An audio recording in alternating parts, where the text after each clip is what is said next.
தமிழ் நண்பர்கள் அனைவருக்கும் வணக்கம். அக்னிச்சிறகு சேனல் சார்பாக இந்த வீடியோவுக்கு உங்களை அன்புடன் வரவேற்பது நான் உங்கள் கௌசி. கார்த்திக் ரேவதி சீரியலுடைய அடுத்த எபிசோடுக்கான ப்ரோமோ என்ன அப்படின்றத பார்க்கலாம். அதுக்கு முன்னாடி இது வரைக்கும் நம்ம சேனலை நீங்கள் சப்ஸ்கிரைப் பண்ணலன்னா பண்ணிக்கிறங்க. கூடவே இருக்க பெல் ஐக்கானையும் கிளிக் பண்ணி அதில் ஆல் அப்படின்ற ஆப்ஷனையும் கிளிக் பண்ணிக்கிறங்க. அப்போ தான் நான் போடக்கூடிய வீடியோ உங்களுக்கு உடனுக்குடன் நோட்டிஃபிகேஷனாக வரும். சரி வாங்க, லாஸ்ட் எபிசோடை பொறுத்த வரைக்கும் கார்த்தி ரேவதி கையில் வளையல் போடுறது, அதே சமயம் ஊர் மக்கள் எல்லாருமே ராஜாவை பற்றி பெருமையாக பேசுகிறது, அந்த இடத்துல சந்திராவுக்கு சந்தேகத்தை ஏற்படுத்துது. ஒருவேளை அந்த டிரைவர் தான் ராஜாவோ அப்படின்ற சந்தேகம் சந்திராவுக்கு இருந்தாலும் அந்த இடத்துல குழப்பி விட்றாங்க. இன்னொரு பக்கம் பார்த்திங்கன்னா விருமன் சிவனாண்டி இவங்க ரெண்டு பேரும் சேர்ந்து ஒரு திட்டத்தை போடுறாங்க. இந்த யாகத்தை தடுத்து நிறுத்தணும் அப்படின்னு சொல்லி ஒரு பிளானை போட்டு விருமனுடைய சகலையை வர சொல்கிறாங்க. அவர் ஒரு போலீஸ் இன்ஸ்பெக்டர். ஸோ அவர் பார்த்திங்கன்னா ராஜராஜன் கிட்ட வேணும்னே வந்து பிரச்சனையை பண்ணி அவரை அரெஸ்ட் பண்ணி கூட்டிகிட்டு போயிட்டாங்க. ஸோ அடுத்து என்ன நடக்கும் அப்படின்ற ஒரு எதிர்பார்ப்போட லாஸ்ட் எபிசோடை முடிச்சிருந்தாங்க.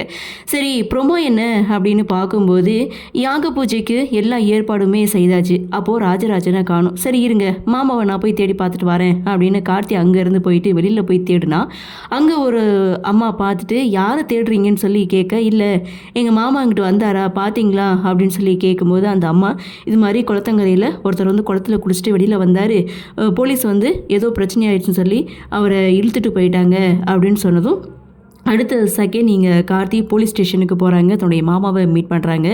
ஏதோ பெரிய பிரச்சனை, ஏதோ பிளான் பண்ணி தான் இதெல்லாம் அப்படி செய்துட்ருக்கான்னு எனக்கு தோணுதுன்னு ஸோ இந்த ப்ரோமோவை முடிக்கிறாங்க.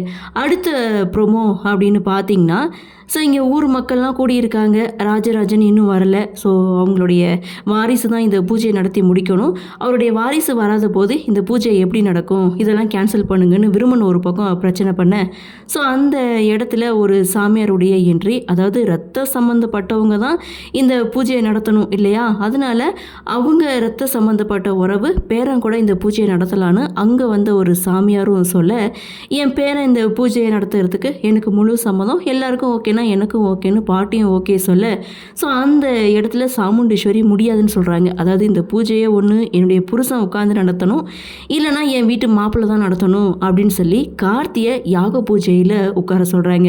அப்போது பாட்டி சொல்கிறது, ரேவதியை கட்டினதுனால இவரும் என்னுடைய பேரன் தான், ஸோ பரவாயில்ல இருக்கட்டும், இவரே இந்த பூஜையில் உட்காந்து இந்த பூஜையை நல்லபடியாக நடத்தி கொடுத்துட்டு போகட்டும், எனக்கு இந்த பூஜை வந்து நல்லபடியாக நடக்கணும் அவ்வளோதான் அப்படின்னு சொல்லி பாட்டி ஒரு பக்கம் ஓகே சொல்ல ஸோ அந்த இடத்துல சாமுண்டீஸ்வரி கார்த்தியுடைய கையை பிடிச்சி யாக பூஜையில் உட்கார வைக்கிறாங்க.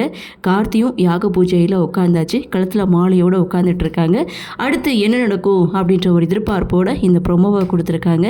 சரி, என்ன நடக்குது, என்ன மாதிரியான சுவாரஸ்யத்தோடு கதைக்கள நகர்வாக கொண்டு வராங்க அப்படின்றத நாமளும் பொறுத்திருந்து பார்க்கலாம்.